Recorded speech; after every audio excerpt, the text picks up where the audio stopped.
कांग्रेस नेता राहुल गांधी की लोकसभा सदस्यता बहाली के खिलाफ सुप्रीम कोर्ट में एक याचिका दायर की गई थी, जिसे खारिज कर दिया गया। मोदी सरनेम को लेकर की गई विवादित टिप्पणी मामले में राहुल को सूरत की एक अदालत ने दोषी पाई थी, जिसके चलते उनकी सदस्यता चली गई। हालांकि सुप्रीम कोर्ट ने पिछले साल अगस्त में निचली अदालत के फैसले पर रोक लगाया, जिससे राहुल की सदस्यता फिर से बहाल हो गई।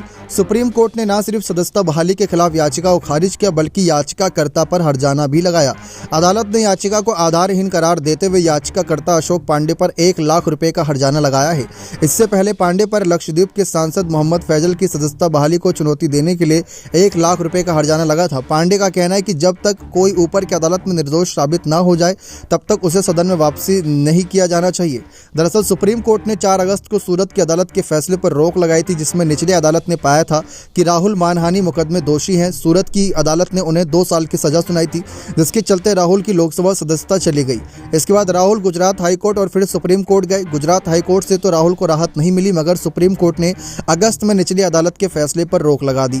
सुप्रीम कोर्ट ने कहा था कि राहुल गांधी को मानहानि के लिए अधिकतम 2 साल की सजा देने की कोई वजह नहीं है। Justice BR Gavai, justice PS Narasimha और जस्टिस संजीव कुमार की पीठ ने कहा था कि ट्रायल जज के जरिए अधिकतम सजा देने का कोई कारण नहीं बताया गया। अंतिम फैसला आने तक दोष सिद्धि के आदेश पर रोक लगाने की जरूरत है। पीठ का कहना था कि ट्रायल कोर्ट के आदेश के प्रभाव काफी व्यापक है। राहुल ने 13 अप्रैल 2019 को कर्नाटक के कोलार में एक चुनावी रैली के दौरान कहा कि सभी चोरों के सरनेम मोदी ही क्यों होते हैं।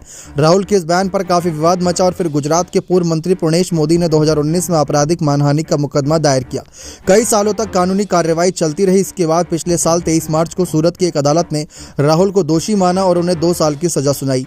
नियमों के तहत अगले ही दिन राहुल गांधी लोकसभा सदस्यता चली गई। इसके बाद कांग्रेस नेता ने अपनी दोष सिद्धि पर रोक लगाने के लिए अनुरोध के साथ सूरत की अदालत के आदेश को सत्र में अदालत में चुनौती दी। हालांकि सत्र अदालत ने उन्हें 20 अप्रैल को जमानत दे दी और उनकी चुनौती पर सुनवाई करने पर सहमति व्यक्त की, लेकिन सजा पर रोक लगने से इनकार कर दिया। इसके बाद राहुल गांधी ने 15 जुलाई को सुप्रीम कोर्ट पहुंचे, जहां पर उसके बाद आगे का मामला आप सब जानते हैं। बने रहे चैनल के साथ। बहुत बहुत धन्यवाद।